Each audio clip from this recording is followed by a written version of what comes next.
Jonathan Bowden was born in 1962, at a time where English conservatism was limping towards oblivion. By the publication of Right in 1993, his first major political treatise, it had become a purposeless state machine. The thesis of Right is that there are few, if any, social revolutions. Revolution is to Bowden the displacement of one elite by another in a vanguard way. All revolutions are coups, factional conflicts within the elite. Bowden described himself as an ultra-right-wing modern and a revolutionary conservative, which both appear paradoxical on first examination. Bowden believed that we could not simply flee from the modern world, as Evola and the traditionalists argued, but that we must seize a modern world that has been taken away from us. The prospect of conservative revolution would seem to a conventional Tory today as entirely deluded, even mad and nonsensical. Bowden was by no means a conventional Tory. Bowden's brief flirtation with the Conservative Monday Club was, I believe, an attempt to implement the ideas of vanguardist transfiguration which are adumbrated in Right. While Bowden would reject the Conservative Party outright in his later life, the prospect of revolutionary transformation never abandoned him. The Conservative Party was dead to Jonathan Bowden, and he envisioned a new party that would emerge to home the intellectual vanguard that he so often spoke of. Some time ago, my professor gave a speech to us, and in this brief appeal he said, "You are the future elites of this country." It was that explicit. He entreated us to defend the elite from its enemies, and reminded us that we were the future deacons of the cathedral. Indeed, it is true to say that the international community, as it is configured in modernity, is itself sovereign with its own governing class. The elites of the colonies march through the Anglo-American universities of Harvard, Yale, and Oxford, the three great forcing houses, and become the administrators of this implacable empire. Even in minor academic outposts, the students are drilled in the ideology of the elite, not so that they may passively accept it, as is the case with the education of the masses, but so that they may actively assert it in politics, media, bureaucracy, and in all other areas of bourgeois life. The elite of modernity is not simply the Conservative Party, and our current elite will produce, and fall to, the future vanguard. The English Civil War was an armed coup by a vanguard of dissident elites, and the failure of the levellers and the diggers was their estrangement from the elite. The idea of estrangement from elites is touched upon by Bowden in reference to both Oswald Mosley and Enoch Powell. Cromwell's 1655 speech that notified Parliament of its dissolution makes references to the whispers across the continent that England had been usurped by 6 or 7 men. Cromwell does not refute this point in essence.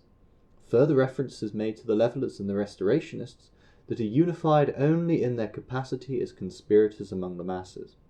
Political movements that are estranged from the elite are doomed to fail. Winstanley's diggers, and to a lesser extent the levellers, would only reassert themselves in the romantic idols of socialists. The restorationists, on the other hand, would return from the wilderness. The Restoration and the later Glorious Revolution, both palace coups, were brought about by invitation from the ruling elite. These revolutions in English social history were only possible by restorationists within the elite influencing the elite. All three coups of the 17th century were initiated by some dissident elite. The naive revolutionary, then, styles himself on Gerard Winstanley or Wat Tyler, rather than Cromwell or William of Normandy. The great Norman Revolution came from above, and the vanguard of the Norman nobility shattered the Saxon world. Peasant revolts are always put down, and come to nothing because their leaders stand outside the elite. Though both upstarts in their own ways, William and Harold were members of the elite, the nobility of Europe. Wat Tyler was not. Populism is the new fear in contemporary Anglo-European politics. Murmurs of discontent among the peasantry have broken out into small populist factions. But this peasant populism is always doomed to fail. The impotent populists are led, run, and funded by those outside the elite who wish to remain permanently outside it. In the light of history, it is naive to imagine that such a rabble could be effective. Real and effective anti-establishment movements are never so broad. They are not opposed to the establishment, but as Bowden says, the establishment within the establishment. The coups come as dissident establishment vanguards break away from and engulf the dominant factions within the establishment. Nigel Farage is an echo of Wat Tyler, and his failures will be reminiscent also. Revolution by referendum is counter-propositional, and the peasant populists will not be our redemption. Those who think reform, who think gently moving the Overton window is the only viable strategy, forget that reform is the antidote of revolution. Conservatives have always known this. Burke, and later Keynes, both educated bourgeois, understood that the purpose of reform, political or economic, is to preserve the established order. Indeed, Burke said that we reform so that we may preserve.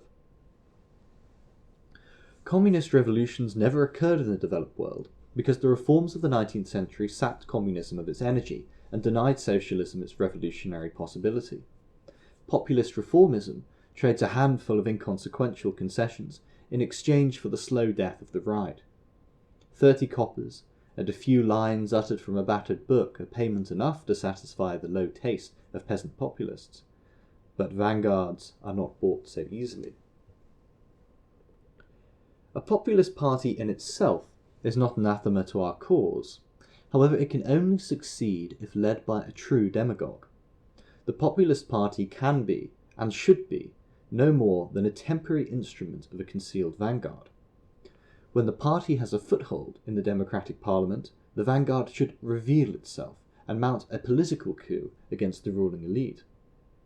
The party is not simply a pressure group flittering about the fringes of politics. Its purpose is to inject the vanguard into the heart of political life. In 1917, Russia fell under a coup by a paramilitary wing of a minor party at that time. This was, as John Kenneth Galbraith configured it, kicking in the rotten door. There are many times where the vanguard's boot has forced its way into history, but many times also where the door is left ajar, and an anxious elite gesture towards an empty throne. One example of the latter was Mussolini's march on Rome. In 1922, the elites of Italy tentatively embraced the fascist revolution so that they might preserve their positions within their oligarchic and capitalistic profits. All historico-ideological revolutions have been coups. In Russia, an armed coup.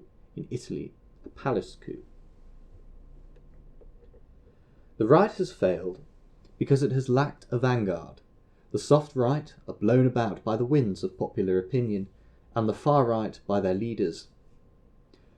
The far right, in English politics, asserts the rule of law as a supreme principle in politics, but fails to apply it to their own parties. Indeed, the genius of Bowden is also the downfall of the right. The political parties of the far right in the United Kingdom and elsewhere in the last century have scrambled after orators rather than producing them. The orator created, or certainly defined, the party. When the orator left, the party collapsed. Party policy in far-right politics is simply the developed opinions and offhand comments of the leader. There is very often no theoretical foundation to the party, and no core intellectual leadership.